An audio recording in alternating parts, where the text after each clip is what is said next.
Oi pessoal, como vocês estão?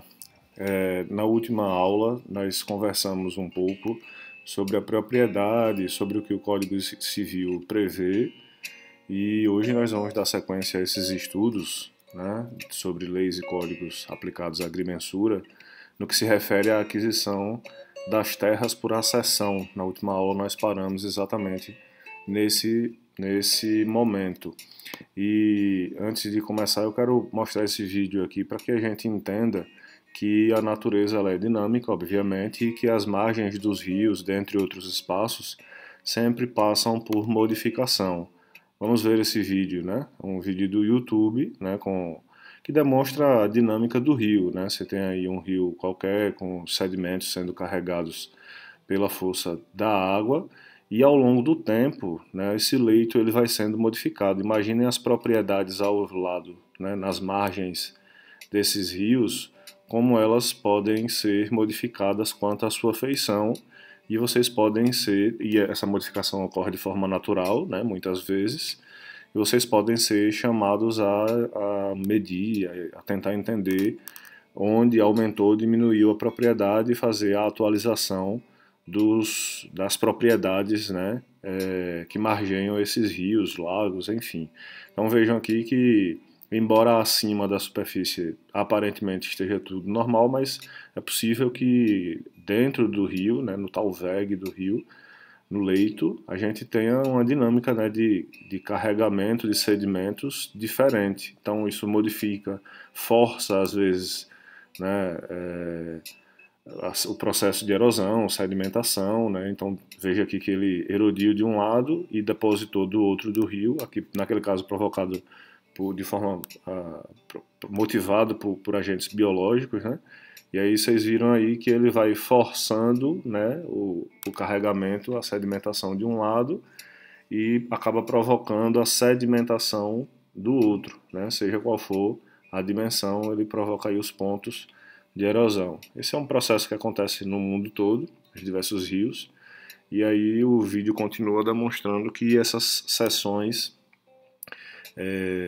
do leito do rio elas vão sendo fraturadas, vão sendo modificadas ao longo podem ser, né, modificadas ao longo do tempo, por isso que é importante vocês verificarem. Vejam aqui o rio foi evoluindo até que se juntou e criou um novo, né, braço de um rio, uma nova feição, e esse trecho aqui foi abandonado, esse trecho do rio, esses trechos, como vocês estão vendo. Então, trouxe esse vídeo aqui para a gente entender que é dinâmico mesmo, que as margens dos rios são dinâmicas, e por isso que a gente, né, vai estudar o Código Civil no que ele estabelece acerca da aquisição de terrenos, né, por acessão, ou de propriedade, né, por acessão. Então, em resumo, a aquisição por acessão é o modo originário de aquisição do domínio através de acréscimo ou incorporação natural e artificial, né, e ou artificial,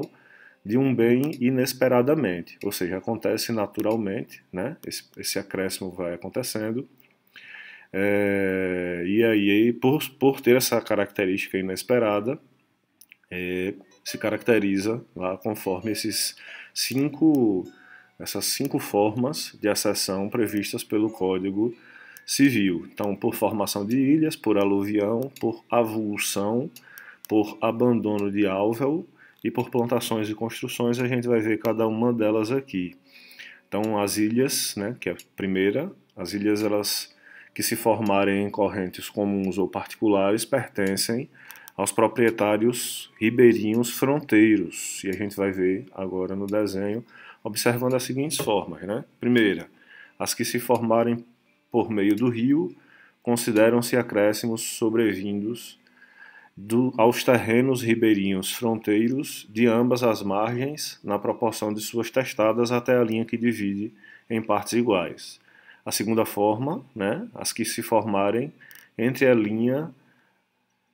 a referida linha e uma das margens, né, do mesmo lado. E a terceira, as que se formarem do desdobramento de um novo braço do rio, né, aqui considerando as custas da que se formarem. Então, a primeira delas, as ilhas formadas no meio do rio, né, porém com proprietários diferentes.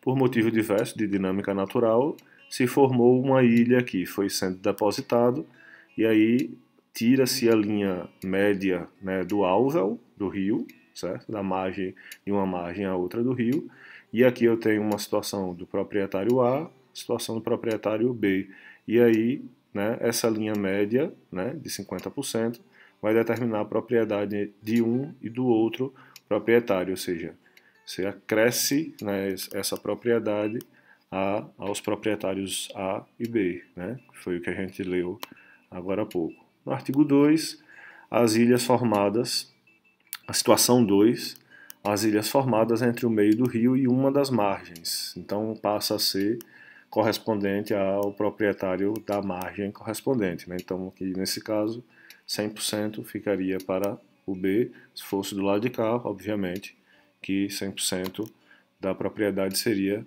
para o A. E uma situação 3, né, uma situação C, as ilhas que se formarem pelo desdobramento de um novo braço de corrente pertencem aos proprietários do terreno à custa das quais se formarem. Ou seja, imagine que um novo rio se formou, né, nessa situação aqui, e aí seccionou essa propriedade. Por consequência disso, formaram-se depósitos e criou uma ilha aqui e outra aqui. Essa vai pertencer à margem da testada, né, do proprietário A, e essa aqui, como corresponde a essa testada do proprietário B, vai corresponder à propriedade do proprietário B. Uma outra forma, né, além das ilhas, é em relação à formação por aluvião. Então, os acréscimos, o que é, né? O que são aluviões? Os acréscimos formados por sucessiva e imperceptivelmente por depósitos e aterros naturais ao longo das margens das correntes ou pelo desvio das águas destas, né? Esses acréscimos pertencem aos donos dos terrenos marginais sem indenização. O terreno aluvial que se formar em frente a prédios de proprietários diferentes dividir-se-á entre eles na proporção da testada. Então eu tenho aqui a seguinte situação: proprietário A, proprietário B, por motivos naturais, né, por exemplo, ou um depósito ou um rio secou, houve um prolongamento, né, dessa margem aqui do rio. Então, se aqui eu tenho um prolongamento, se aqui eu tenho uma faixa que divide a propriedade A da B, essa linha ela continua em direção paralela aqui, né, em direção ao rio, projetada, e aí esse novo terreno passa a pertencer a A e esse terreno passa a pertencer a B.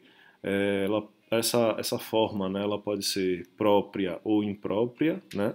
Então, própria é quando você tem um acréscimo de sedimentos, você tem um rio aqui, vai acrescentando, e aqui você tem um acúmulo, né, uma projeção de terra, e aí essa propriedade, quando não tem outra, né, ela acaba assumindo essa propriedade aqui, essa área, ou por motivo mesmo de que o rio secou, né, que aí é a chamada imprópria, então também segue a mesma lógica. Pode ser uma terceira forma, né, das 5 formas lá de aquisição, de acessão, é a avulsão, né, que ela ocorre quando por força natural, essa aqui é a excepcional da excepcionalidade, mas enfim, vamos descrever. Por força natural violenta, uma porção de terra se destacar de uma determinada propriedade e se juntar a outro. O dono deste, né, no caso do que recebeu, adquirirá a propriedade do acréscimo se indenizar o dono do primeiro, ou sem indenização, se em um ano não houver reclamação. Então, nós temos aqui essa situação, fluxo do rio nesse sentido, né? Então, eu tinha aqui uma faixa de propriedade, houve aqui um processo erosivo, deslocou essa porção de terra para esse lado. Então, o proprietário A passa a ter, né, a propriedade desse terreno, se fizer a indenização ao B, ou se o B, né, nesse caso aqui, em um ano não reclamar, né, não fizer o mapeamento, não fizer a devida contestação, solicitando a indenização. Todavia,